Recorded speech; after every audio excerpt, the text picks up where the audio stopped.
Riga, the chiefs of defence from all 32 NATO member states convened in Latvia's capital this week for a summit focused on strengthening the alliance's deterrence and defence on the eastern flank amid rising tension over repeated Russian airspace violations. The gathering comes just days after NATO fighter jets scrambled when Russian warplanes were spotted near Latvian airspace over the Baltic Sea, rekindling concerns among allies about Moscow's increasingly provocative actions.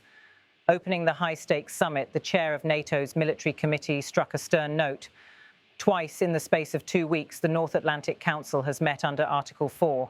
Multiple allies, including Estonia, Finland, Latvia, Lithuania, Norway, Poland and Romania, have experienced airspace violation by Russia.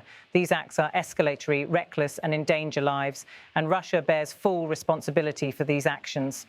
The words reflected the deep unease rippling through Europe's defence community as they confront what they see as an evolving threat from the east.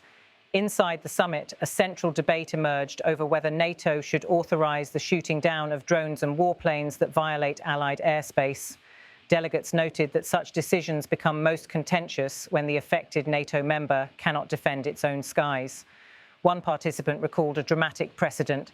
We remember that was in 2015 when a Russian Air Force aircraft was shot down with a missile from a Turkish fighter jet in the Turkish-Syrian border area.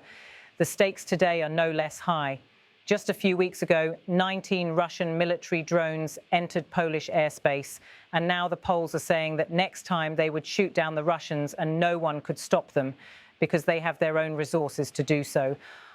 And the situation is far more complicated in smaller NATO countries on the Baltic flank.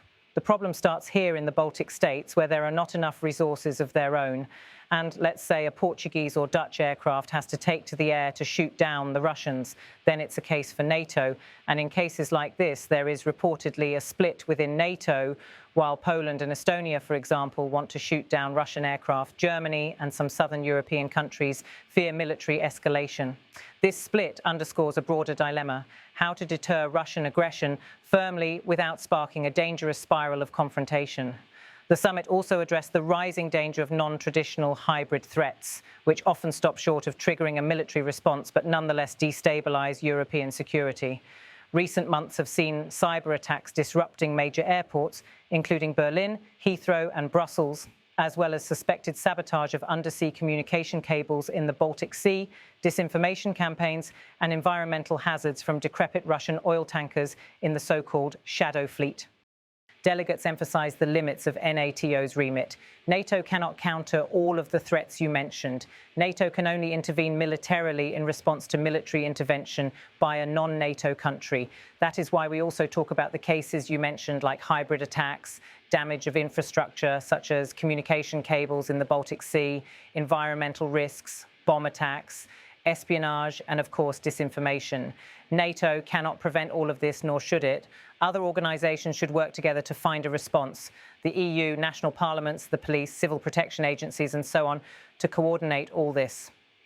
Germany was cited as an example of stepped-up civilian preparedness.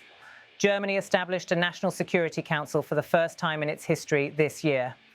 As the alliance grapples with these diverse threats, questions have arisen about whether NATO's internal solidarity and coordination remain robust enough to deter aggression. Delegates expressed confidence in the alliance's basic military posture. Militarily, NATO is in good shape, so to say, and there are plenty of signs that military strength could increase in the coming years. They pointed to significant increases in defence budgets across the alliance. NATO countries have already increased their military spending to 2% of GDP, and this is set to increase to 5% in the near future. However, they also acknowledge that political unity could face tests. The question, of course, is the question of solidarity and coordination, and that remains. I don't think there are any differences of opinion when it comes to solidarity. The only concern could be the US President Trump is sending different, mixed, I would say, signals and increasingly insisting that countries shouldn't rely on us, at least not exclusively. This transatlantic question of burden sharing has become a recurrent theme at NATO gatherings, and once again it shaped discussions in Riga. The anxiety is most acute for NATO members bordering Russia, where the violations of airspace are felt not just as symbolic affronts, but as real and immediate risks. In Estonia, Latvia and Lithuania, officials warn that Russian incursions could spiral into something more serious if not firmly countered. The debate over whether to intercept and even down such aircraft reveals the balancing act NATO faces, deterring Moscow without provoking a broader conflict. Some allies, particularly Poland and Estonia, argue that a decisive response, including shooting down intruding drones or warplanes, is essential to re-establish deterrence. Others, like Germany and some southern European nations, warn that a single such incident could ignite a dangerous military escalation. Even as NATO strengthens its eastern flank militarily, cyberattacks, espionage, disinformation, and environmental hazards pose challenges that lie at the edges of the alliance's traditional remit. The paralysis of airports in Berlin, Heathrow, and Brussels by cyberattacks underlines the vulnerabilities of critical civilian infrastructure, suspected sabotage of communication cables in the Baltic Sea, and environmental threats from aging Russian oil tankers in northern waters add to the sense of a multidimensional confrontation. Leaders at the Riga summit emphasised that the alliance's role is primarily military, calling on the EU, national governments and civil agencies to step up efforts to secure infrastructure and counter disinformation. One notable point of consensus emerging from the summit is the need for increased defence spending and enhanced coordination. Over the past 2 years, NATO's members have largely met or surpassed the long-standing goal of spending 2% of GDP on defence. Discussions in Riga indicate a growing push to raise that level to 5% in the near future, driven by the perception of heightened risk from Russia's actions and the shifting global security landscape. The renewed emphasis on solidarity is also driven by uncertainty over Washington's future role. With US President Donald Trump's recent statements suggesting a reduced American commitment to Europe's defence, European allies are keen to ensure that NATO remains strong even if US engagement fluctuates.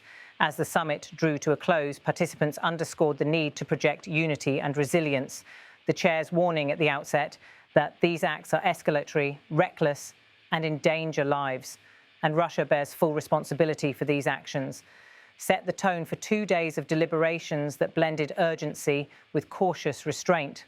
The challenge now for NATO is to translate that sense of shared purpose into practical measures, faster decision-making in crises, clearer rules of engagement for dealing with airspace violations, closer coordination with civilian institutions against hybrid threats, and a sustained commitment to invest in defence. The Riga summit may well be remembered as a pivotal moment when the alliance confronted not only traditional military threats, but also the new realities of hybrid warfare and the need for political unity. The debates over how to respond to airspace violations, whether to intercept or to shoot down, reveal the tensions inherent in balancing deterrence with the desire to avoid escalation. Meanwhile, the expansion of NATO's focus to encompass cyber and hybrid threats reflects a recognition that security in the 21st century cannot be defined solely by conventional military might. For now, the alliance projects confidence in its military preparedness. But as one senior participant observed, the question of solidarity and coordination remains. Whether that unity holds firm amid political uncertainties and a volatile global security environment will shape NATO's future posture on Europe's eastern frontier.